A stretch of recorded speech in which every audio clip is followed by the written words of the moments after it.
What's up, everyone, far and wide across the expanse of the earth? My name is MissClick, and yes, I am okay.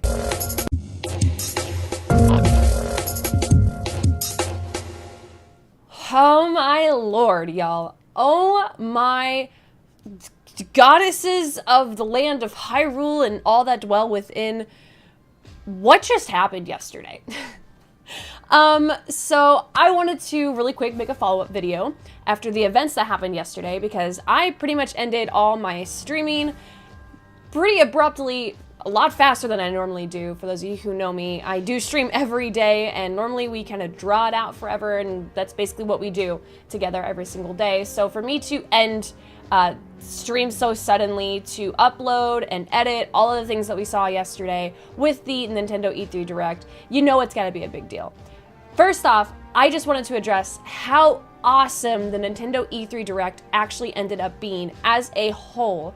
Not only did we get games that we expected, such as Animal Crossing, which we finally saw footage of, which was absolutely amazing, and it was so cute, and the customizations and the changes that they're bringing to the world of Animal Crossing looks absolutely superb. We also saw things, God, I gotta go through all my notes, I can't even keep up. We also saw, obviously, more gameplay, really the first look of Luigi's Mansion 3, which is really Luigi's Hotel, but it looks so good, so good. I'm so excited for that game. We still don't have a release date for that, but I know that we will be seeing that probably around Halloween, as that's like the perfect fit. I wouldn't be surprised if it like launches on like Halloween or something. Also got looks at Fire Emblem Three Houses, some more looks at that, and then obviously some more looks at Pokemon Sword and Shield, and they look amazing. Although I will say, by the end of the Direct yesterday, nothing else really mattered. Even all the titles that were smaller that we expected to come to the Switch,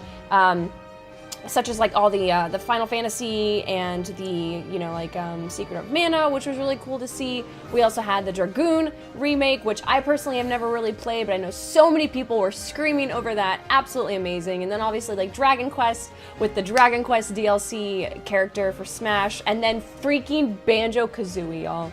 Banjo-Kazooie, they did it, they listened, they knew that this, I think, was something that they needed, but also I think Rare needed a little bit too. And obviously us as fans, and for people who grew up with Banjo-Kazooie, I know so many of you guys were crying about it, and it is rightfully deserved.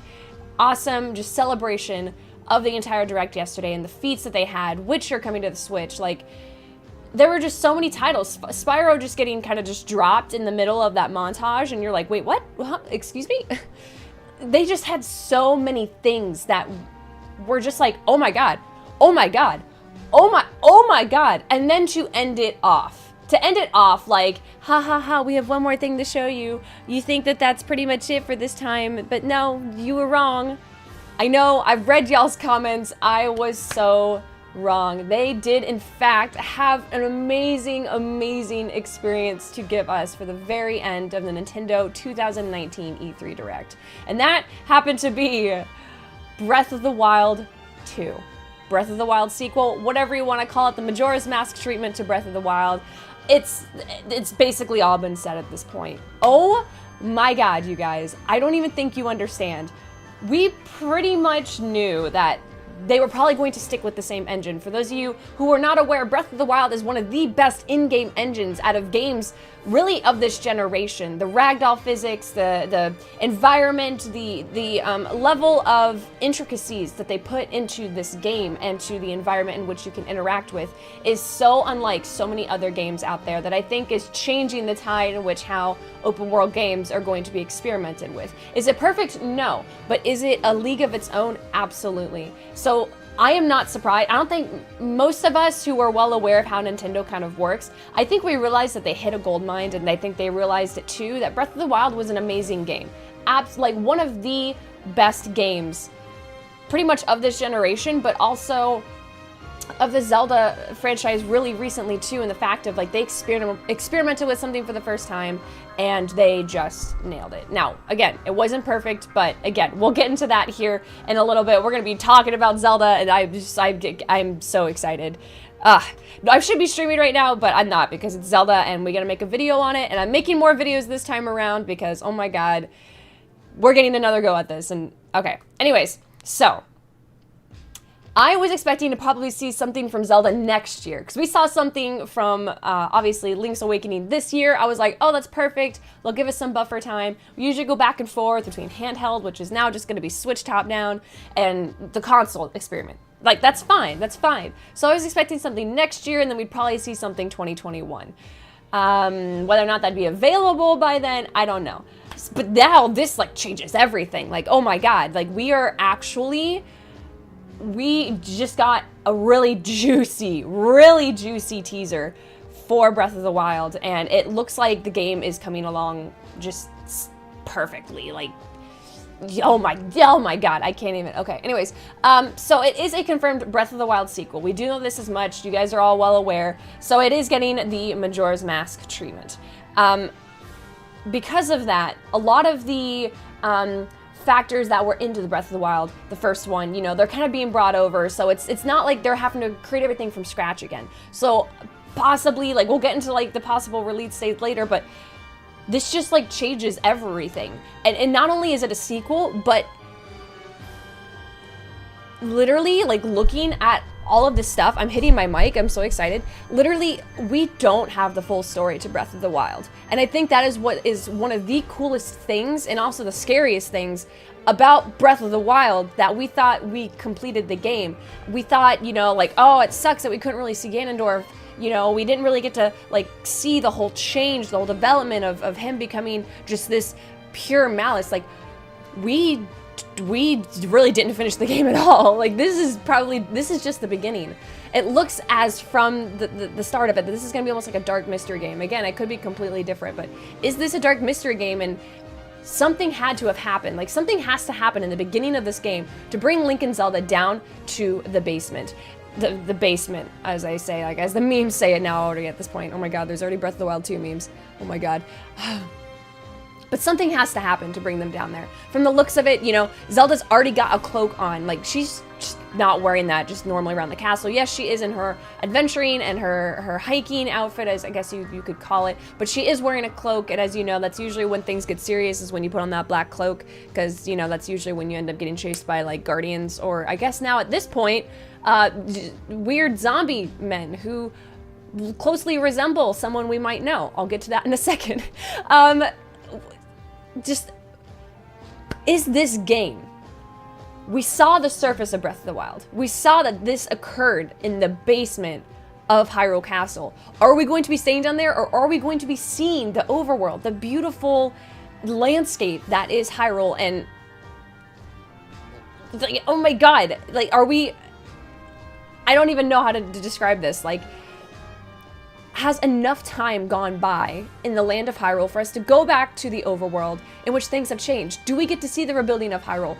Is, you know, like, is there like, people are moving out of Kakariko Village or out of Hateno Village, or, you know, moving up from all the different areas? Are we going to see more of an established Hyrule, or are we not even going to get a chance to really go there? Are we pretty much going to be stuck in the elements within the castle and underground, or are we going to get to explore? Like, there's so many things to do. And the reason why I think there might be enough time that goes by is because if we look at the characters and we look at how they are changed and how they are treated, we see here Zelda has short hair. Like, some of you are like, oh, that's not that big of a deal. A lot of people were like, oh my god, I can't believe that's what she focused on in this next Zelda game. First off, it's been a hot minute since we've had a Zelda with short hair. This is short. This is like coincident, like, even shorter than mine. And I thought I cut like over 14 inches off. Like, that's a big deal for a princess to cut off her hair. Long hair often represents respect. It often represents royalty and of status of some sort. For her to cut her hair, ish has to be serious. Now, it could be like she cuts her hair in the beginning of the game and, like, almost no time really passes. But I honestly, and I could be completely wrong, is that I think that some time has passed in which Zelda is like, we are going to investigate. Like, I want a fresh start. I want to, like, I've lost everyone and everything that I basically loved besides, you know, like, Impa and, is it Pyrrha or Pyra? I don't know exactly. I think it's Pyrrha in this game. Like, I think that she just wants to start anew, and I think that she wants to, kind of like me, not be weighed down by how heavy long hair can be. And for those of you who have long hair, I'm sure you know that as nice as it is and as pretty as it can feel, oftentimes it just does not work with active lifestyles. So, you know, like, that's just why I lost my mind with Zelda having short hair, because it was just like, same energy, girl, I feel you. We also have Link's outfit is a little bit changed. They are still wearing their Breath of the Wild, but you notice Link has more of the Hylian guard, armored, he is layered, he is ready basically for exploration as well. I'm pretty sure Zelda has a little bit of changing besides the cloak. I think someone had mentioned that she had something about a little bit more armor. Obviously the scenes aren't the most complete and they aren't the most focused on to where you can see exactly everything, but you know, who's to say that, you know, customization for armor and stuff won't change anyway, so it might not matter in the long run. But I hope that this is their default look, because it is great. It is great. It's awesome. Then on the other side, when we're talking about outfits and things that people are wearing, we also have to think about, first I was like, is this another monk that's in the middle of the room? Granted, I was having a mental breakdown when we were watching this video, but the body in the center of the room, after close examination, which now we know, has Gerudo jewelry, has, you know, long red hair, has the headdress of, who else could it possibly be other than the one and only Ganondorf? Now, a lot of people are like, Ganondorf doesn't have long hair. I honestly, and this is what's most surprising to me, is that the long hair and the headdress most closely resemble Ganondorf from Hyrule Warriors, even more so than Twilight Princess. Obviously Ganondorf's always had short hair and he's always had a beard. I don't know what the process would be of hair on like facial things when you become a zombie or like decaying corpse type thing. But quite frankly, I honestly think that this is our guy. This is Ganon. This is not Demise.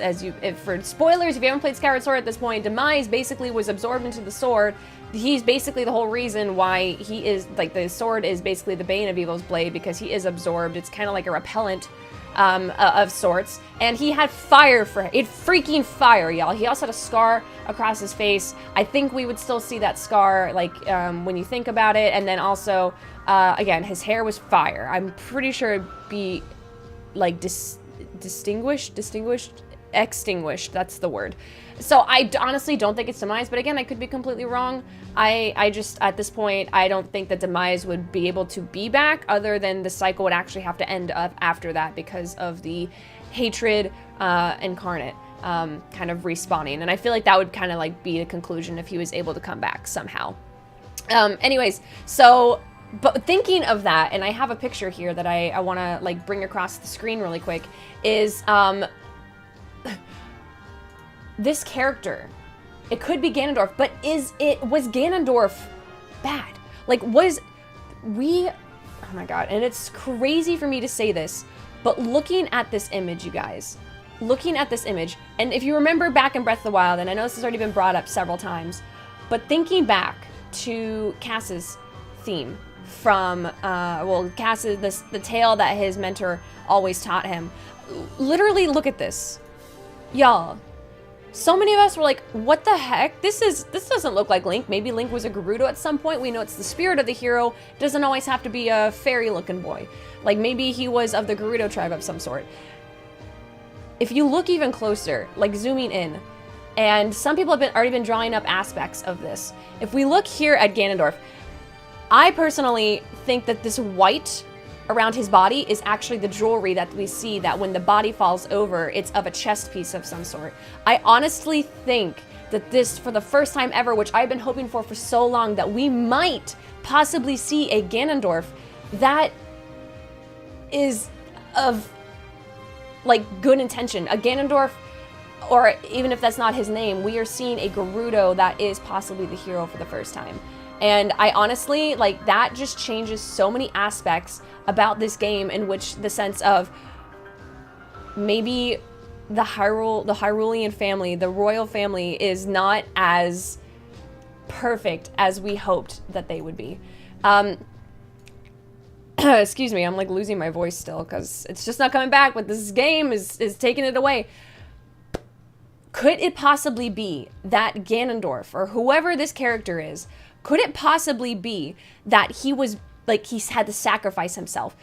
Like, maybe the malice wasn't in him to begin with. Maybe it was, like, somehow brought about and, like, it was put in him, or he became the seal. What if he sacrificed himself to be laid to rest down there under the Hyrule family, and it just kind of consumed and rotted out his body? Or what if he was betrayed by the royal family? What if he is the dirtiest dark? What if he's literally the skeleton in the closet that the Hyrulean family doesn't want us to know about?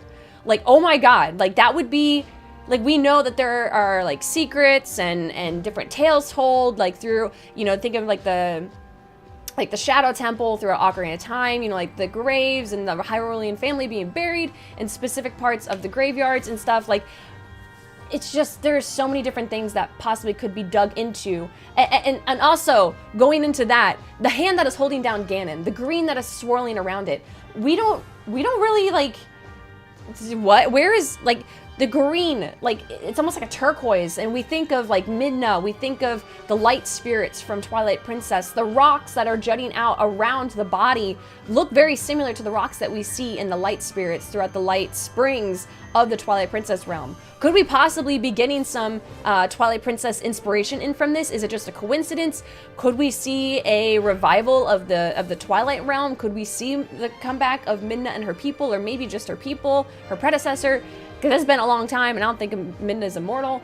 It's just, there are so many things that could be going on. I honestly think that Nintendo very well could say everything you thought about Breath of the Wild was wrong. You know, like, you're just as lost as Link and Zelda are, and we're just along for the journey just like them. Like, absolutely crazy. Absolutely crazy. Honestly, this is looking like the darkest Zelda yet, obviously, from this trailer. It could change tone as the game progresses, but I really like this change, and I think since Majora's Mask was considered one of the darkest Zelda games, and Twilight Princess was considered not too dark, but also pretty dark itself, I think that this is almost like in the comparison of, we think of Ganondorf's imprisonment in Twilight Princess, in which the sages are obviously like piercing him, and it fails, and he kills one of them, and then he gets sent to the Twilight Realm. Like, that was a really dark scene. I'm drawing a lot of lines, I'm sure you are too, a lot of parallels between these two types of feels. And Majora's Mask as a whole, it's actually insane, guys. Like, I don't even like know where to begin with all of that. Like, it could be such a good change, and like the jewelry that's on the hand too, like when we think of it and we look at the trailer, like, I don't think we have really any correlation from it necessarily just yet. Like, is it pure light? Is it magic that's swirling around? I personally think it's light of some sort, but is it good or is it bad? Like, Link is holding it at one point? Like, what is it? Like, I'm trying to stay composed to this video, and like, obviously it's not working. Anyways, so since we are using the same engine, like, that could completely change the route in which we might possibly see this Zelda game. Since we are using a lot of the same attributes as the previous games, are we still slated to possibly see this towards 2021, in which it's more of like the, you know, like 3-4 year difference in between, or are we going to see this in a 2-year difference as we have with previous sequels, such as Ocarina of Time to Majora's Mask, and then Wind Waker was even 2 years after that, and that was basically a whole new game. Tak is just as excited as I am. Oh my god. Is this still 2021, or might we possibly see this for a release in 2020? I honestly, and I don't want to get anybody's hopes up though, I honestly think that we might see this at holiday 2020 or celebrate the March anniversary of 2021. It is so incredibly possible now at this point. The fact that they could just drop this like that, like I think they were just waiting, and I think it just makes sense too also when we think about it, because Aonuma-san and Miyamoto-san were both at E3 this year. People were taking pictures of them and freaking out like, why are they here? Oh my god. And it made sense for when they had a live stage presentation, when they were showing games off, when they were doing firsthand experiences. And it could very be possible that they were just there to go to the booths and to hang out and do interviews. It's very possible, but they haven't been super active and prominent much in the E3 scene for a couple years now. So when we saw them there, we're like, oh, maybe they're just there to promote Link's Awakening. But no. Something tells me that they were basically there to see everybody's reactions and to quench the thirst that this is going to set in reporters and content creators who were going to E3 to be able to interview them and possibly see what the heck is going on. Overall, y'all, besides the amazing Nintendo Direct that they had before this trailer, it was just it was so good. So many fans were pleased. I know Animal Crossing got delayed, but we can't even be upset about that because it's Nintendo. They're known for delaying games and usually presenting a beautiful game in general, and they also have a really good reputation for work-life balance for their employees. So I hope everybody here who might be upset about any delays or any games that did not show up, that you honestly look into possibly why that was not there and or delayed and the reasoning behind it, and like realize that overall we're humans making games for other humans. Like, they need time just as much as like we need time to do the things that we do in our life. I'm ranting on at this point, but wow, y'all, it's gonna be exactly Tack. It's gonna be a wild ride to Breath of the Wild sequel. Can't wait till we find out the name. What if it's something like really like sinister? What if it's a continuation like Breath of the Dead? No, that's cheesy. Like Breath. Ooh, what if they went like PG-13? They went like Breath of the Damned. No, okay. All right, well, that's why yeah, I don't help with that kind of stuff. So yeah, that's why I do this, because, yeah. Anyways, what do you guys think about the new Zelda game? What do you pull from this that obviously we're gonna keep seeing more and more things from the trailer as we go, and obviously we will be seeing more footage eventually coming out, however long that is. It might be quite a while, maybe till the new year, that we see something else, but again, they could surprise us, maybe something at the Game Awards. We never know, because there's also directs. There's so many different opportunities. It's insane, and Nintendo's so unpredictable. But let me know what your thoughts are in the comments below, and oh my god, dude, I can't even, like... Alright, I'm gonna end this video. So thank you so much for watching. If you liked this video, give it a thumbs up, and if not, give it a thumbs down. And thank you to everybody who was so supportive and so kind in my videos from yesterday and in the reaction videos.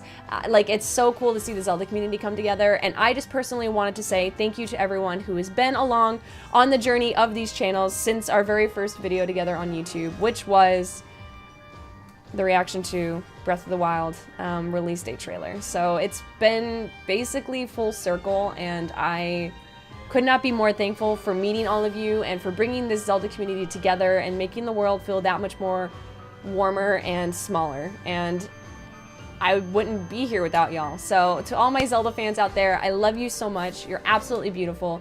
And I can't wait to see you down in the comments below. I'll try my best to keep up. It's super hard, especially when you're streaming too, so I hope you understand. And come stop by for a stream as well. We're going to be playing a lot of Nintendo games, and we're also going to be revisiting, I think a lot of people are, revisiting Breath of the Wild in honor of this game the closer we get to it. So I hope to see you around. Thank you so much for watching, and I will see you in the next video. Stay awesome, stay beautiful, and stay savage, YouTube. I love you guys so much.